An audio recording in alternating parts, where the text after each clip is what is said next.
Hollie, let's start with you. It is National Agriculture Day, as I said, and yet we have the new leader of the Liberal Party here in New South Wales recommitting to net zero. Have a listen. We had a party room meeting this week and there was strong support to maintain our existing position. We need to provide an equitable rollout of renewables, but we also need to be mindful that our priority has to be energy reliability and affordability, and we need to keep the lights on. So, Hollie, we've now got wall-to-wall women running the Liberal Party, and yet we seem to have confusion over net zero. Does the Liberal Party have a man problem? That would be my first question to you. But secondly, do you agree with Gina Rinehart that we need to scrap net zero? How good is Mrs. Rinehart? And look, not only what she does for agriculture and what has done for so many industries across Australia, and I made a couple of speeches about this when I was in the Senate, the support that she gives to so many of our sportsmen and women. You know, our swimming would be nowhere near where it is internationally if it wasn't for the support that Mrs. Rinehart actually puts her money where her mouth is and supports those athletes, but also these agricultural industries across the board. She's 100% right. And what I love is she talks about agriculture and associated industries, because it's not just the farms that generate the income for country towns. I mean, I'm here in Rydal and I can tell you, if the farmers aren't going well, then neither's the pub, neither's the supermarket, neither are the restaurants in town, neither are the dress shops or anything else for that matter. So keeping our country towns alive is really important, and the contribution that Mrs. Rinehart makes to this country is extraordinary. When it comes to the Liberals and net zero, I mean, seriously, how can you have a federal party with one position and in the same, you know, in the New South Wales state, the largest state, have a completely separate position? It's insanity, and you know, it's the New South Wales Liberals, that are on the wrong path there. It is absolutely ludicrous to continue this net zero. It's nothing but a marketing slogan. It's never going to happen. We know that. Everybody with a brain knows it's never going to happen. And the fact that they're clinging on to this, I'd say, would be more about the votes in Vaucluse than it would be in about what's best for New South Wales.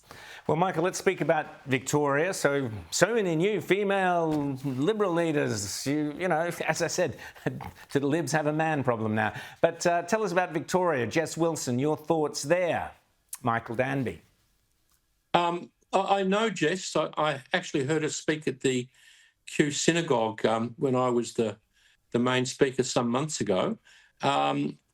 She's very inexperienced. She's very smart. But as with Kelly Sloan, I just hope that she doesn't sort of invent policies that are opposite of her own federal party. Imagine them going through this cathartic fight, and a few days afterwards, the new New South Wales Liberal leader has an opposite policy. I mean, I don't care what the policy is. The New South Wales Libs should pull their heads in if they want to have a united front. And I hope our young leader, Jess Wilson, in Victoria is not another Mr. Prosciutto. She should identify with the federal party and switch on those issues and be tough and strong and different. We need a strong opposition in both federal and New South Wales and Victoria, certainly. This is a terrible socialist left government. I'm ashamed of them. And I just want to ask you, Michael, while we're on Victoria, do you think Jess Wilson will be successful? Is she able to defeat Jacinta Allen? And what sort of a role will treaty and all the Aboriginal activism policies play in that?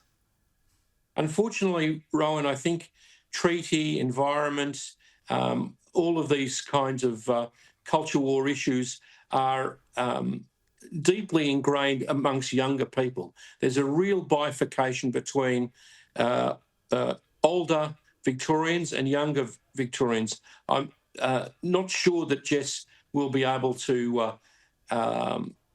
bring all of the age groups together, but the education process in all over Australia in alienating younger Australians from Australian virtues, as I would describe them, has been long-standing, And Antonio Gramsci's had his success in the Australian institutions with his long march through the institutions. Absolutely. Hollie, Chris Bowen is off to be the grand poobah of climate, global COP31. It made my day. But what did you make of it, Hollie Hughes?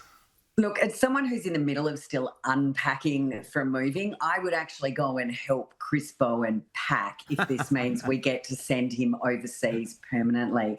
I mean, we cannot have one of the most critical issues in this nation, energy, whether its supply, its reliability and its affordability is absolutely front of mind issues. And this guy now thinks being the energy minister of this country is a part-time gig. If Albanese thinks that's acceptable, well then he's just, I mean, we know how inept he is. I mean, he's just a flog. But the fact that this minister of one of the most important portfolios, it underpins almost every other part of our economy, and he thinks it's a part-time job, he should just pack his bags and move overseas permanently. And you know what? That could be the silver lining here, that we actually get rid of Chris Bowen. Well, perhaps he could rework his slogan from 2019. He could tell the rest of the world, well, if you don't believe in climate change, don't vote for net zero. And it might work. That's it. Thank you so much for both of you, Hollie Hughes and Michael Danby.